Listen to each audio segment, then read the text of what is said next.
अस्सलाम वालेकुम to all of you. Chapter number 10 gases exchange हमने स्टार्ट किया था और इसके अंदर पहले हमने पिछले लेक्चर्स के अंदर हमने गैसेस एक्सचेंज इन प्लांट्स पढ़ा, फिर उसके बाद गैसेस एक्सचेंज इन एनिमल्स पढ़ा। आज का जो हमारा टॉपिक है वो है जी रेस्पिरेटरी डिसऑर्डर, कि ऐसी बीमारियां जो रेस्पिरेटरी सिस्टम में होती हैं उन्हें कहते हैं रेस्पिरेटरी डिसऑर्डर। उनमें 4 बीमारियां जो हमने पढ़ी हैं, 2 इंशाल्लाह इस लेक्चर में और 2 नेक्स्ट लेक्चर में। सबसे पहले देखते हैं नंबर 1 ब्रोंकाइटिस। जैसे नाम से ज़ाहिर हो रहा है कि ब्रोंकाई या ब्रोंकियोल्स में इन्फ्लेमेशन की वजह से ये बीमारी होती है, तो इसीलिए इसे ब्रोंकाइटिस कहते हैं, क्योंकि ये inflammation of bronchi and bronchioles है कि ये ब्रोंकाई और ब्रोंकियोल्स के अंदर इन्फ्लेमेशन यानी कि सोजिश हो जाती है।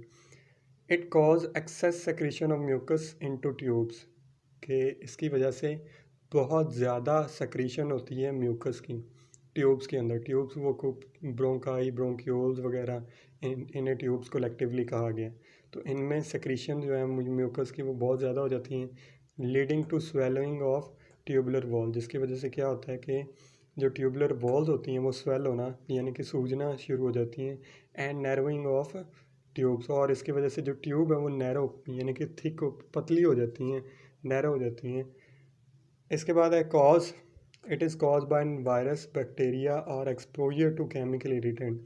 ये वायरस की वजह से भी हो सकता है, डिफरेंट वायरसेस की वजह से, बैक्टीरिया की वजह से, या फिर कोई भी केमिकल इरिटेंट्स, जो ऐसे ऐसे केमिकल्स जो आपके रेस्पिरेटरी सिस्टम को ख़राब करें उन्हें कहते हैं केमिकल इरिटेंट्स। तो उनकी वजह से भी ब्रोंकाइटिस हो सकता है। इसके बाद अगर इनके टाइप्स की बात करें तो 2 हैं, एक एक्यूट और एक क्रोनिक।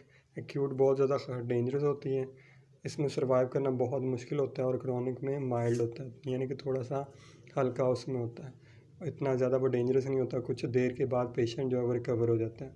सिम्टम में इसकी कफ़, खांसी, माइल्ड विजिंग, खुराहट की आवाज़ बहुत ज़्यादा होती है, फीवर हो जाता है, चिल्स, सर्दी बहुत ज़्यादा लगती है, एंड शॉर्टनेस ऑफ ब्रेथ, और सांस लेने में बहुत ज़्यादा दुश्वारी होती है।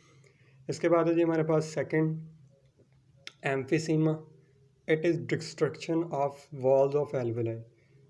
उसमें क्या, ब्रोंकाइटिस में inflammation of bronchi and bronchioles होती थी, जबकि इसके अंदर क्या होता है, it is destruction of walls of alveoli, कि जो एल्वेलाई जो मेजर यूनिट है रेस्पिरेटरी सिस्टम का, उसकी जो वॉल्स हैं वो ख़राब होना शुरू हो जाती हैं, उसकी जो दीवारें हैं।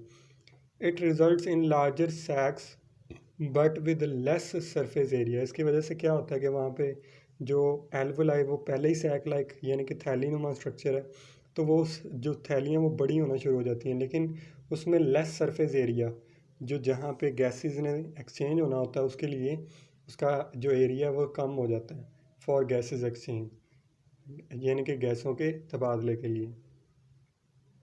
इसके बाद एम्फीसीमा के सिम्टम देखते हैं।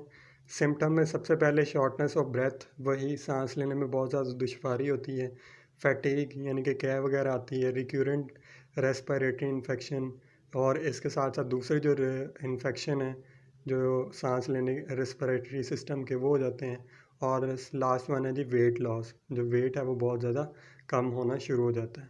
सो that's all about our bronchitis and emphysema disease. यहाँ पे बुक मेरे पास पीडीएफ में मौजूद है, और इसमें page number 16 chapter number 10 gases exchange में रेस्पिरेटरी डिसऑर्डर लिखे हुए हैं, जिसमें पहला ब्रोंकाइटिस है। जो आपको असाइनमेंट वगैरह मिलेंगी उसमें जो पहला क्वेश्चन होगा व्हाट इज़ ब्रोंकाइटिस, उसमें आपने पहला जो पैराग्राफ है वो जस्ट लिखना है, और इसके अंदर second what are the types of bronchitis वो आपने वही लिखनी है।